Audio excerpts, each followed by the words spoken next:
EFM paper हमारा है Indian banking and financial system, भारतीय बैंकिंग एवं वित्तीय व्यवस्था। इसमें आज हम चैप्टर शुरू कर रहे हैं, chapter number 12, negotiable instruments, bill of exchange and promissory notes, विनिमय साध्य विलेख। उसमें से हम पढ़ेंगे विनिमय बिल के बारे में और प्रतिज्ञा पत्र के बारे में हम यहाँ पर पढ़ेंगे। विनिमय बिल हम किसे कहते हैं, विनिमय बिल की क्या परिभाषा और अर्थ हो सकता है, सबसे पहले हमें ये देखना होगा।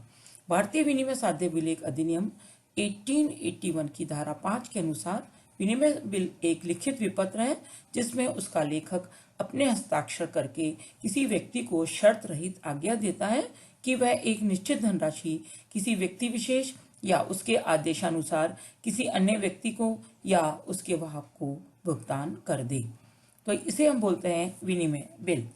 नेक्स्ट इसमें विनिमय बिल की देय तिथि, maturity date of bill of exchange. विनिमय बिलों की देय तिथि हम किसे कहेंगे, जिस तिथि को विनिमय बिल में उल्लेखित राशि का भुगतान किया जाना है उस तिथि को देय तिथि या परिपक्वता की तिथि कहा जाता है। देय तिथि के आधार पर ही बिल 3 प्रकार के हो सकते हैं, दर्शनी बिल, तिथि के पश्चात देय बिल और दर्शन के पश्चात किसी तिथि पर देय बिल।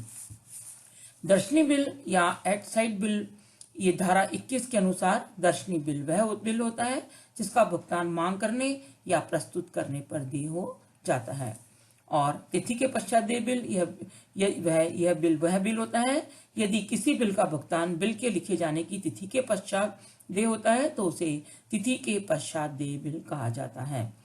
देय तिथि निकालने के लिए 3 दिन अनुग्रह के और जोड़ दिए जाते हैं। दर्शन के पश्चात देय बिल, इन बिलों में भुगतान बिल की स्वीकृति के पश्चात किसी तिथि को देय होता है। उदाहरण में यदि बिल 15 अप्रैल को स्वीकृत किया जाता है तो 1 माह पश्चात अर्थात 15 मई में 3 दिन अनुग्रह के जोड़ने पर देय तिथि 18 मई 2020 होगी। भारत में अनुग्रह के ये 3 दिन जोड़ना अनिवार्य है।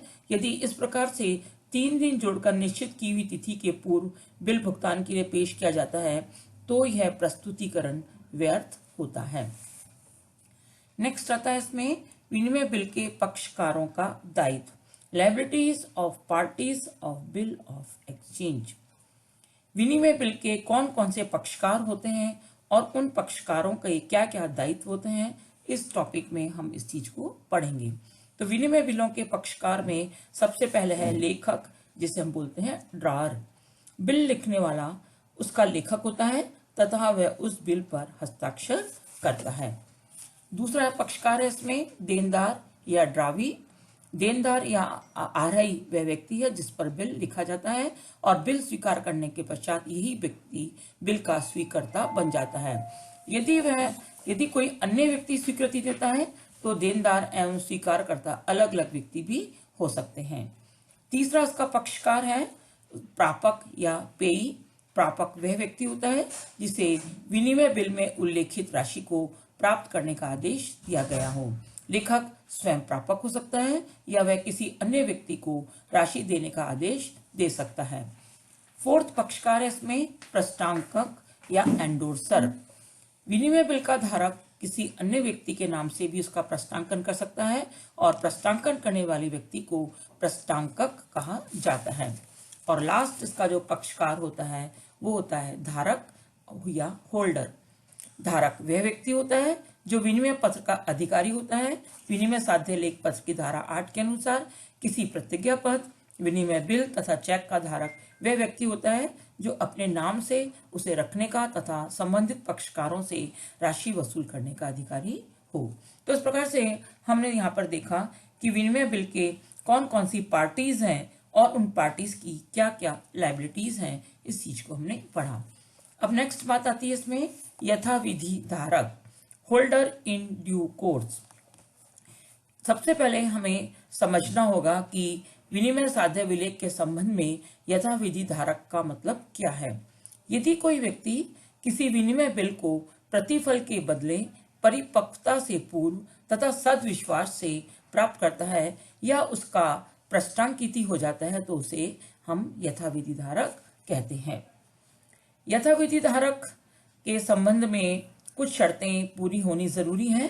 विनिमय साध्य विलेख अधिनियम की धारा 9 के अनुसार यथाविधि धारी को निम्नलिखित शर्तें पूरी करनी होती हैं। सबसे पहली शर्त पूरी करनी होती है कि उसका धारी होना, पेयी, वह व्यक्ति वाहक विलेख की दशा में उसका अधिकारी है एवं आदेशानुसार देय विपक्ष की दशा में उसका आदाता अथवा प्रस्तावकीनी है।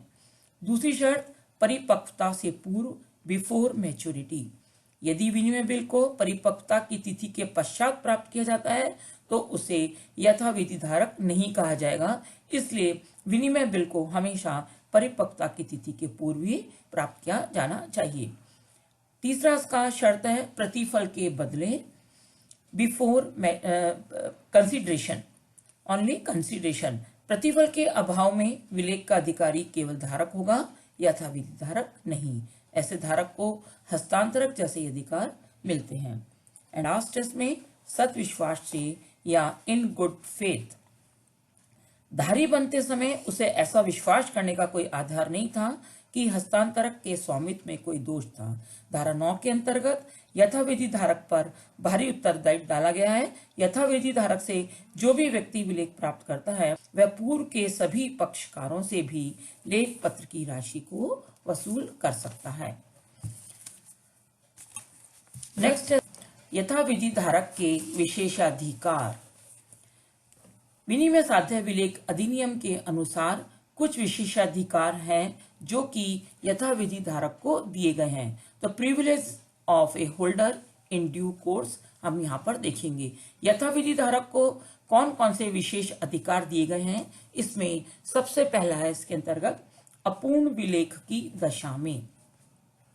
विनिमय साध्य विलेख अधिनियम की धारा 20 के अनुसार यदि कोई व्यक्ति किसी को हस्ताक्षर युक्त अपूर्ण विलेख सौंप देता है तथा धारक को अधिकार देता है कि वह उसे पूर्ण कर ले तो यथाविधि धारक के प्रति हस्ताक्षरकर्ता उसमें लिखी गई राशि के लिए उत्तरदायी होगा।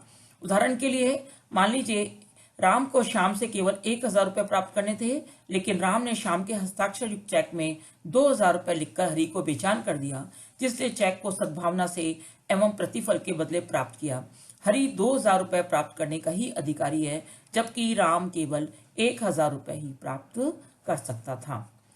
दूसरा जो विशेष अधिकार दिया गया यथाविधि धारक को वो है दोष मुक्त स्वामित्व। यथाविधि धारक का यह सबसे बड़ा विशेषाधिकार है।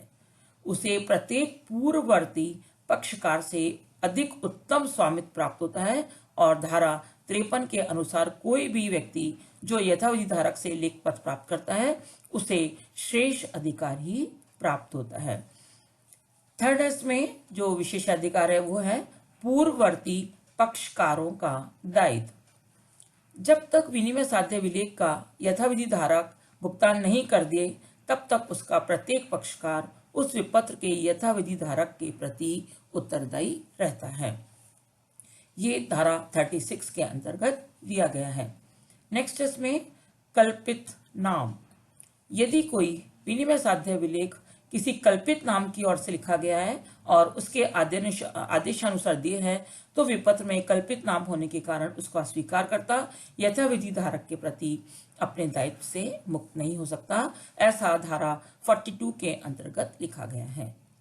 नेक्स्ट है विधि विरुद्ध प्रतिफल के बदले। धारा 58 के अनुसार किसी विनिमय साध्य विलेख के लिए उत्तरदायी कोई पक्ष यथाविधि धारक के प्रति अपने उत्तरदायित्व से इस आधार पर मुक्त नहीं हो सकता कि वह विपत्र खो गया था या किसी अपराध या जालसाजी से या किसी विधि विरुद्ध प्रतिफल के बदले उससे प्राप्त किया गया था। नेक्स्ट है विधि मान्यता से इनकार करने पर रोक। धारा 120 के अनुसार प्रतिज्ञा पत्र में चेक तथा विनिमय बिल का लेखक और लेखक के आधार विनिमय बिल को स्वीकार करने वाले व्यक्ति को इन विपत्रों के बारे में यथाविधि धारक द्वारा प्रस्तुत किए गए वाद के समय यह कहने की अनुमति नहीं होती कि यह विपत्र प्रारंभ से ही विधि मान्य रूप से तैयार नहीं किया गया था। अर्थात कोई भी पक्षकार विपत्रों की मूल विधि मान्यता से इनकार नहीं कर सकता। नेक्स्ट इसमें आदाता की प्रस्तांकन करने की क्षमता। धारा 121 के अनुसार विनिमय बिल का स्वीकारक यथाविधि धारक के द्वारा वाद प्रस्तुत करने की स्थिति में आदाता की प्रश्नांकन करने की क्षमता को चुनौती नहीं दे सकता। एंड लास्ट है धारी।